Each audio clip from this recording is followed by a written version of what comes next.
So I come to you noting some serious internet issues. I don't know what exactly it is. Can't quite figure it out. What I know is it's happening. And it's one of those things where if I could just get an idea of what the issue was, maybe I could do something to solve it. It's frustrating. It's incredibly frustrating when you can see this issue, but you don't quite know how to solve it. I don't feel that way about the economy, and I don't feel that way about the madness that we're seeing right now when it comes to this conversation of Roe v. Wade and the radicalness by which people have been approaching the subject. You can honestly say you don't care if there are protesters at members of the Supreme Court's homes. You don't think that's as big of an issue as overturning Roe v. Wade? Now, I get it. Overturning Roe v. Wade's a big issue. I'm not going to say no. I guess as somebody who's an observer, right? I, I do this, right? We talk about these things. It was never like odd to me that it could happen. Things do get overturned. It doesn't happen all the time, but things do get overturned. And there's been a push, a desire, a want to overturn Roe v. Wade for decades. So I don't know why anybody is really and truly surprised by the idea that this could happen. I think that it's rational that this could happen.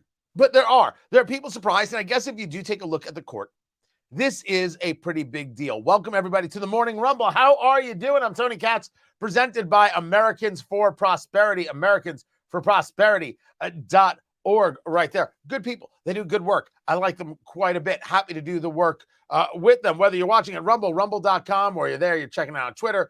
We've got it spread out to a couple other places. Glad you're here. Make sure you get to rumble.com/Tony Katz, and you subscribe, and then you comment right there. We're keeping up with the comments as we do everything.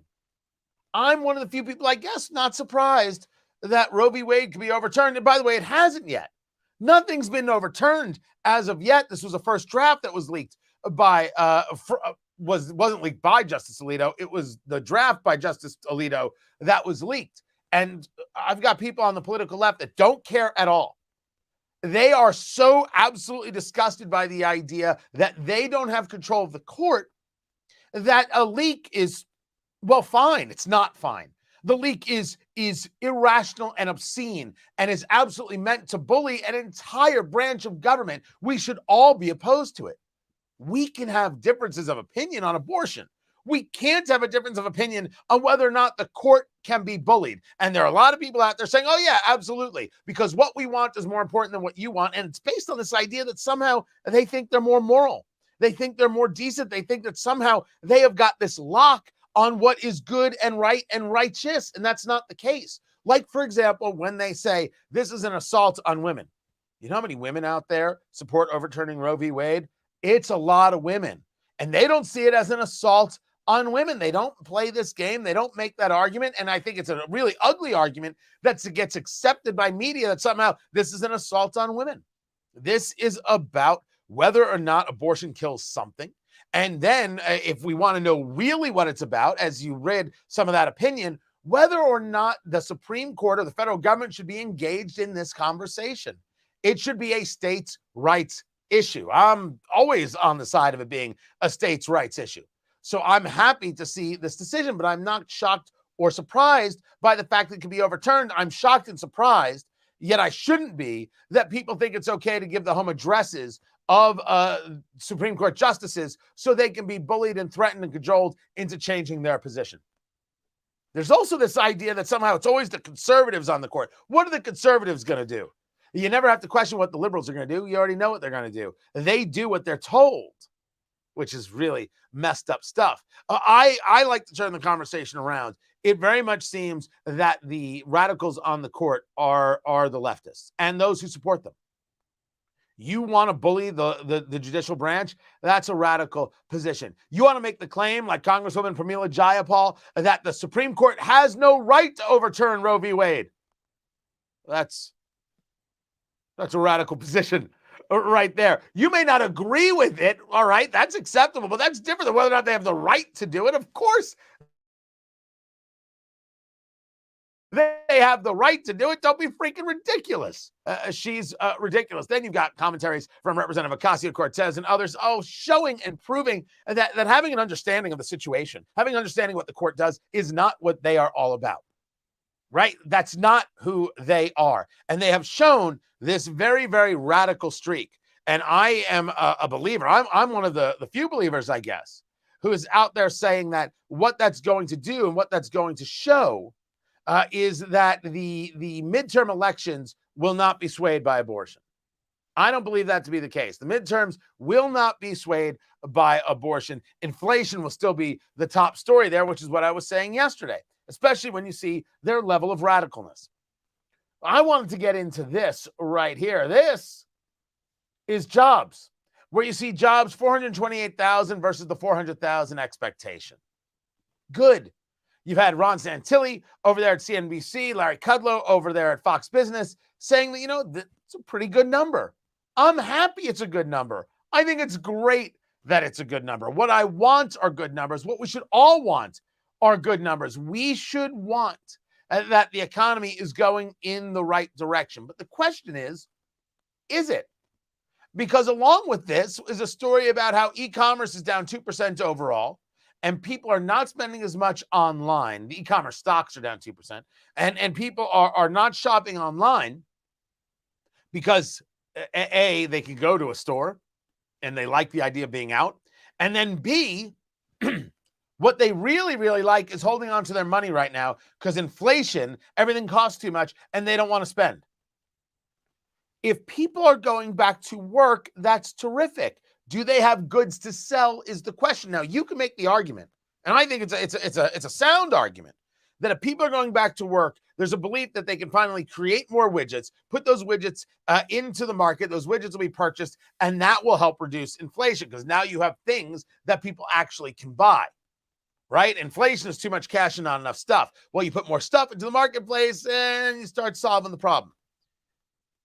But I'm not sure of all the jobs, right? All the jobs that were just placed.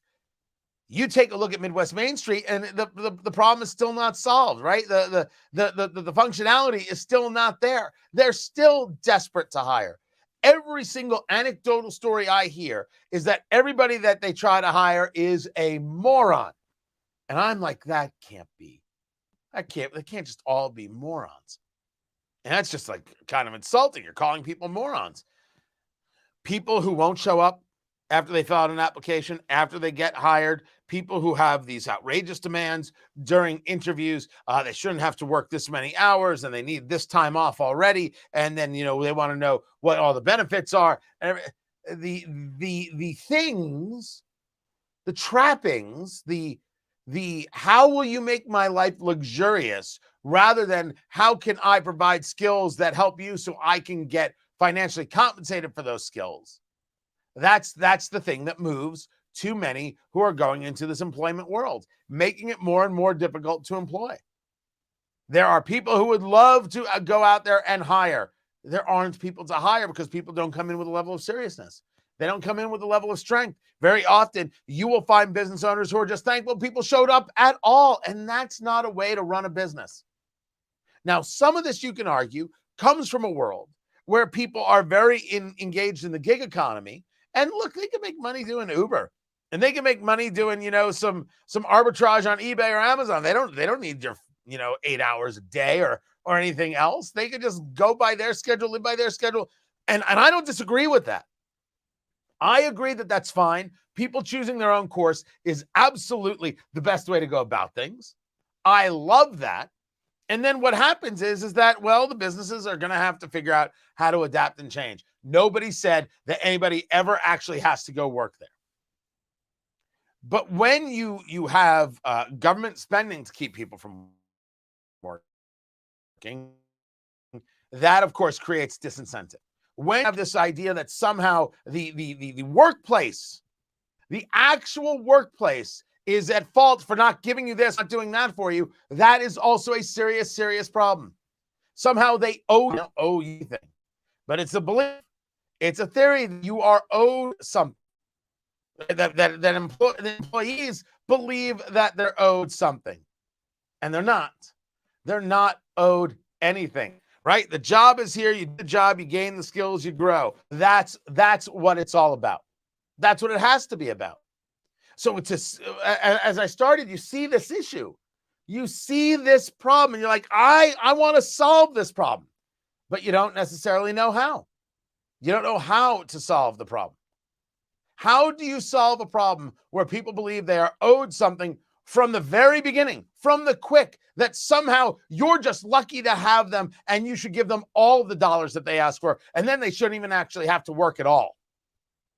How do you solve that problem? Well, you solve that problem culturally. And you solve that problem, unfortunately, as a business owner, by holding to a standard. Don't hire until the person is right. Don't settle for less. Do not settle for less. That is a hard thing to tell somebody. It is a hard thing to tell somebody. No matter how much you want to grow your business, hold off. Wait. Don't do it until the right person is there, until you can train them properly, until you know that they're going to the extent that you can know, last. That's a hard thing to do, but it is the most important thing to do. Patience, man, in this market is everything. I'm happy to see the jobs numbers up. I think that's great. I only hope it continues. Will we see recession in 2022 based on the definition of 2 quarters of negative GDP growth? No. We won't see it in 2022. Can we see it in 2023? Absolutely. Absolutely. Because this inflation still isn't going anywhere. And this inflation is going to cause more and more and more issues. I don't know if we had tech issues there. I thought I saw some things driving me nuts. An internet issue because I can't fix it. I don't know what the problem is unless I just start all over and get a new internet service. Because clearly, if this is going to start happening, like I have not had a problem in forever. And then over the past month, I've had this problem twice aggressively. Well, twice aggressively is enough for me. Twice aggressively is enough for me. I'm going to have to, I don't know, I got to do the investment in more wireless. Like I need real, but I need a super strong signal. I'm hardwired in and I'm still having the issues. Very, very frustrating stuff. So I apologize if it bothered you and your viewing experience. But I'm glad that you're here. And don't forget to check out what we're doing at Locals, locals.com, TonyKatz.locals.com, building out the group there. Facebook has got to go. They don't want to treat our content seriously. Well, then we got to move on to other people in other places and create our own world. And we're doing that at Locals, TonyKatz.locals.com, and subscribe here at Rumble, rumble.com, Tony Katz, rumble.com/Tony Katz. Be sure to subscribe. It's free. It's free here on Rumble in the Morning Rumble, brought to you by Americans for Prosperity, AmericansForProsperity.org. Absolutely, positively love what they do and how they do it. Economic liberty, free speech. Oh, you go live your life. Hot damn. I love that. I'm going to do some radio at noon at WIBC.com, so catch me there. I appreciate you being with us. And next time, take care. Oh, and happy Mother's Day to all you moms.